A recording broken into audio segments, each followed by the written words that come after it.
नमस्कार दोस्तों, बाजार से एक से बढ़कर एक बड़ी और सारी की सारी एकदम लेटेस्ट खबर सामने आ रही है। आज बेशक संडे है, लेकिन उसके बावजूद मार्केट से एक से बढ़कर एक लेटेस्ट अनाउंसमेंट सामने आ रही है। फिर चाहे वो अपडेटेड एएसएम लिस्ट हो कि मंडे कौन सी कंपनीज एएसएम कैटेगरी के अंदर आएंगी और कौन सी ऐसी कंपनीज हैं जो कि एएसएम से बाहर जाएंगी। इसके अलावा वारे एनर्जीज हो गया, वेदांता लिमिटेड हो गया, एसजेवीएन हो गया, इन कुछ बड़ी कंपनीज की तरफ से काफी अच्छी और पॉजिटिव अपडेट सामने आ रही हैं। साथ ही साथ में बोनस, स्प्लिट और डिविडेंड अनाउंसमेंट्स भी देखने को मिल रहे हैं। सबसे पहले एएसएम लिस्ट की बात करते हैं। आपको तीन ऐसी कंपनीज बताता हूं जो कि कल मंडे को एएसएम फ्रेमवर्क के अंदर आएंगे, एडिशनल सर्वेलेंस मेजर। मतलब इन तीन कंपनीज के शेयर में अच्छा खासा प्रेशर हमें देखने को मिलने वाला है। पहली है गंगा फोरगिंग्स, दूसरी है मोस्टचिप टेक्नोलॉजीज, फिर थर्ड है रेडीमिक्स कंस्ट्रक्शन मशीनरी लिमिटेड।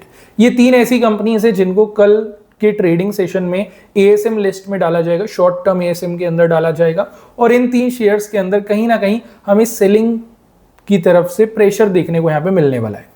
और आपको 2, 3 या 4, 5 ऐसी कंपनीज बताने जा रहा हूं जिनको एएसएम कैटेगरी से बाहर निकाला जा रहा है। और ये ऐसी कंपनीज है जिनको कल एक रिलीफ मिल सकता है।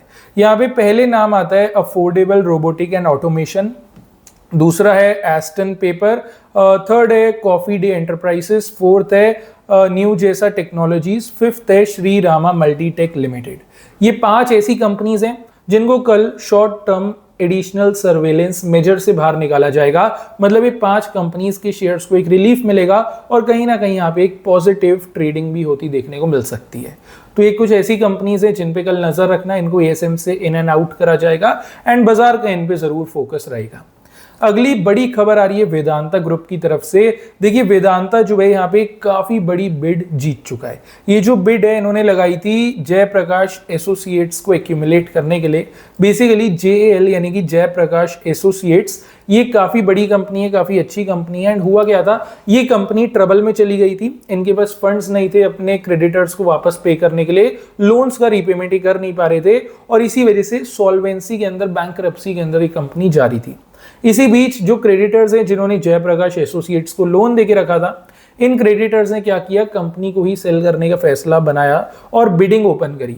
काफी बड़ी बड़ी कंपनीज जैसे अदानी ग्रुप, पीटीआई एंड काफी अच्छी कंपनीज ने यहाँ पे जो है बिड्स करी थी। लेकिन फाइनली वेदांता ग्रुप जिन्होंने 17,000 करोड़ रुपए की बिड करी थी, वो इस डील को जीत चुके हैं। वो जयप्रकाश एसोसिएट्स को अब फाइनली बाय करने जा रहे हैं।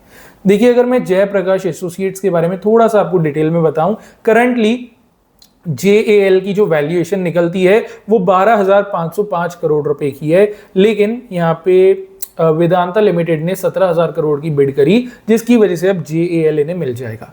एक्चुअल में क्या है, कंपनी जो है वेदांता की सेक्टर से ही बिलोंग करती है, जो माइनिंग वाला सेक्टर है बेसिकली। एंड इसी चलते वेदांता काफी ज्यादा इंटरेस्टेड था इस कंपनी को एक्यूमुलेट करने के लिए, बिकॉज वेदांता लिमिटेड को पता है, वेदांता ग्रुप को पता है ये जेएएल के पास जो रिसोर्सेज हैं इन्हें किस तरीके से अपने बिजनेस के लिए फायदे में लिया जा सकता है।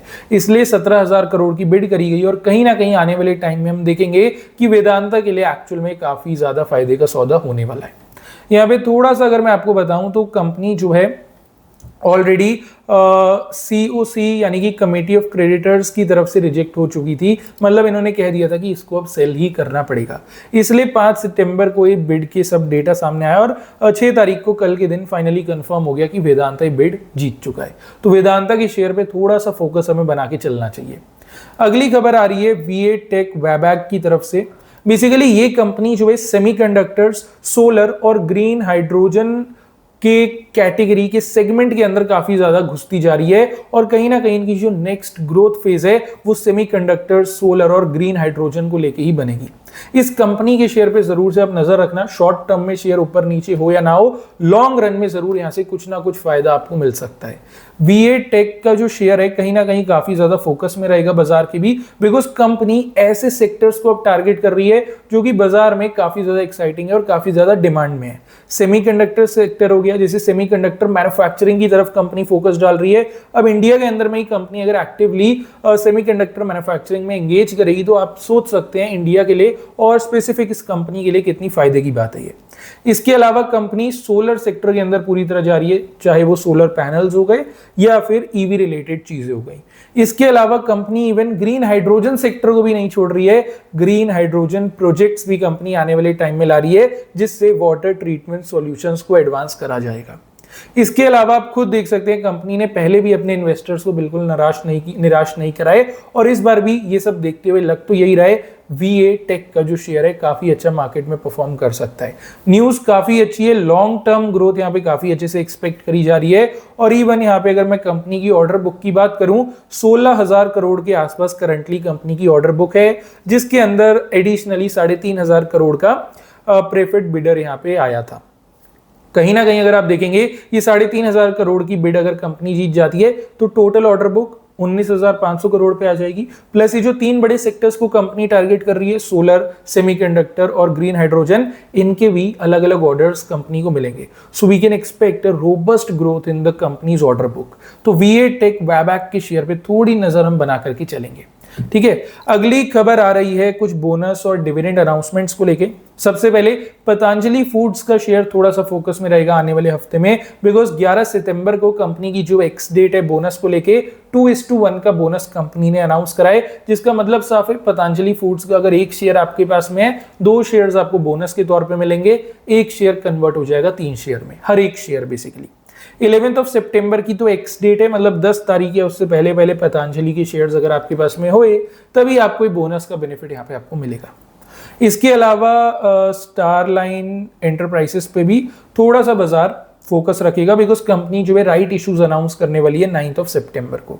इसके अलावा थोड़ा सा अगर मैं डिविडेंड्स की बात करूं, सबसे पहला नाम आता है एस्ट्रा माइक्रोवेव का। कंपनी जो है फाइनल डिविडेंड अनाउंस कर चुकी है ₹2.20 का। इनकी जो रिकॉर्ड डेट है सबकी 10 सितंबर की है। ठीक है, अगली कंपनी है गुजरात स्टेट पेट्रोनेट। कंपनी ने डिविडेंड अनाउंस करके रखा है ₹5 का, अगेन 10 सितंबर की इसकी एक्स डेट रिकॉर्ड डेट है। अगला नाम आता है सेंचुरी प्लाईबोर्ड्स का।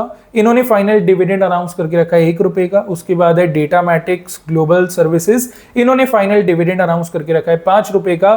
फिर है इरकॉन इंटरनेशनल, इन्होंने डिविडेंड अनाउंस करके रखा है ₹1 का। और उसके बाद है पॉन्डी ऑक्साइड्स एंड केमिकल्स, इन्होंने डिविडेंड अनाउंस करके रखा है ₹3.5 का। और ये जो 4 शेयर्स हैं Century Plywood, Century Plyboards, Datamatic Global, Ircon और पॉन्डी ऑक्साइड्स, इन चारों की डिविडेंड की एक्स डेट रिकॉर्ड डेट है 11 सितंबर की। और एक और डिविडेंड है भारत रसायना का या भारत रसायन का, इन्होंने ₹1.5 का डिविडेंड ₹1.50 का अनाउंस करा है। 12 सितंबर इसकी एक्स डेट रिकॉर्ड डेट रखी गई है। अब आते हैं अगली खबर की ओर बढ़ते हैं। देखिए कल मंडे के दिन बाजार की काफी अच्छी नजर रहेगी वारे एनर्जीज के ऊपर, बिकॉज वारे एनर्जीज जो है काफी बड़ा प्रोजेक्ट यहाँ पे करने वाली थी। और क्योंकि यहाँ पे GST 2.0 आया है, मतलब GST के नए रिफॉर्म्स आए हैं, एंड इस चलते वारे एनर्जीज का ये वाला जो प्रोजेक्ट था, इसकी जो टोटल इफेक्टिव कॉस्ट थी वो 5% से कम होने वाली है।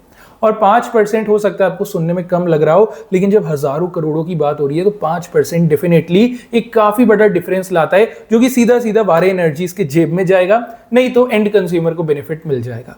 दोनों ही केसेस वारे एनर्जीज के लिए काफी स्ट्रॉन्ग है, इनकी सेल्स को लेकर काफी इफेक्टिव है और ऑल ओवर कंपनी के लिए भी काफी अच्छी बात है। तो बाजार डेफिनेटली इस चीज को रिस्पेक्ट करेगा और वारे एनर्जीज पे भी जरूर आप अपनी नजर बना के रखना, कुछ ना कुछ पॉजिटिविटी इसके अराउंड भी हमें होती देखने को मिल सकती है।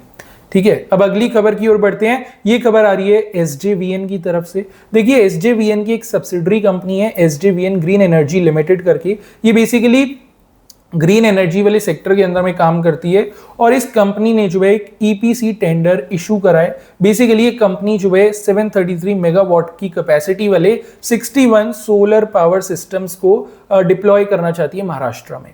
अब SJVN ग्रीन एनर्जी ने टेंडर ओपन कर दिया है। अब देखते हैं कौन कौन सी कंपनीज यहाँ पे इंटरेस्ट दिखाती हैं, कौन कौन सी कंपनीज बिड्स अपनी डालती हैं, और जिसकी सबसे कम बिड होगी उसको ये टेंडर मिल जाएगा। अब सबसे इंपॉर्टेंट चीज हमें SJVN पे फोकस रखना है, बिकॉज इसकी सब्सिडरी कंपनी 733 मेगावाट का एक काफी बड़ा प्रोजेक्ट ला रही है। इसके अलावा SJVN ग्रीन एनर्जी में जो जो कंपनीज बिड्स करेंगी उन सब पे फोकस रखना। फिर फाइनली जो कंपनी बिड जीत जाएगी, अगर वो एक लिस्टेड कंपनी है तो उस पे भी आपको फोकस रखना है। ये 3 सेगमेंट्स देख लो, 3 लेयर्स देख लो, इन कंपनीज पे फोकस रखना, क्योंकि जो गेनिंग स्टॉक्स है ना, आप हमेशा सोचते होंगे सर इस यूट्यूबर ने या इस क्रिएटर ने हमें बताया था इस शेयर पे फोकस रखो, और अगले दिन ही हम देख रहे हैं तो 10-15% उठ गया है शेयर। ये अंदर की बातें कैसे पता लगती हैं? तो बेसिकली यही सिनेरियो बनता है और ऐसे ही हमें कंपनीज को फिल्टर करना पड़ता है और एट द एंड हमें एक बढ़िया कंपनी मिल जाती है जिसपे एक पॉजिटिव ट्रेंड बने। तो एसजेवीएन पे फोकस रखेंगे। एसजेवीएन के अलावा जो जो इस टेंडर में बिड करेंगे उन सब कंपनीज पे फोकस रखेंगे। फाइनली जो कंपनी टेंडर जीत जाएगी उस पे भी फोकस रखेंगे। ये 3 लेयर्स हैं, इनको काउंट कर लेना, इन कंपनीज पे फोकस बनाना। बाकी देखिए सारी बड़ी खबर जो मार्केट से आ रही थी मैंने कवर करी। संडे होने के बावजूद एक से बढ़ के एक लेटेस्ट खबर आप लोगों के लिए ढूंढ के लाया हूं। अब अगर आपको वीडियो अच्छी लगी हो वीडियो को जरूर से लाइक करिएगा, चैनल को सब्सक्राइब करना बिल्कुल मत भूलिएगा, क्योंकि डेली आपको लेटेस्ट अपडेट्स मिलते रहते हैं और आप तो जानते ही हैं बाजार में लेटेस्ट खबर जिसके पास है मार्केट में डोमिनेंस उसी का बना हुआ है। तो सब्सक्राइब कर लेना। बाकी चलिए अब मिलते हैं डायरेक्टली कल मंडे मार्केट के ऊपर, उसके बाद वीडियो के अंदर।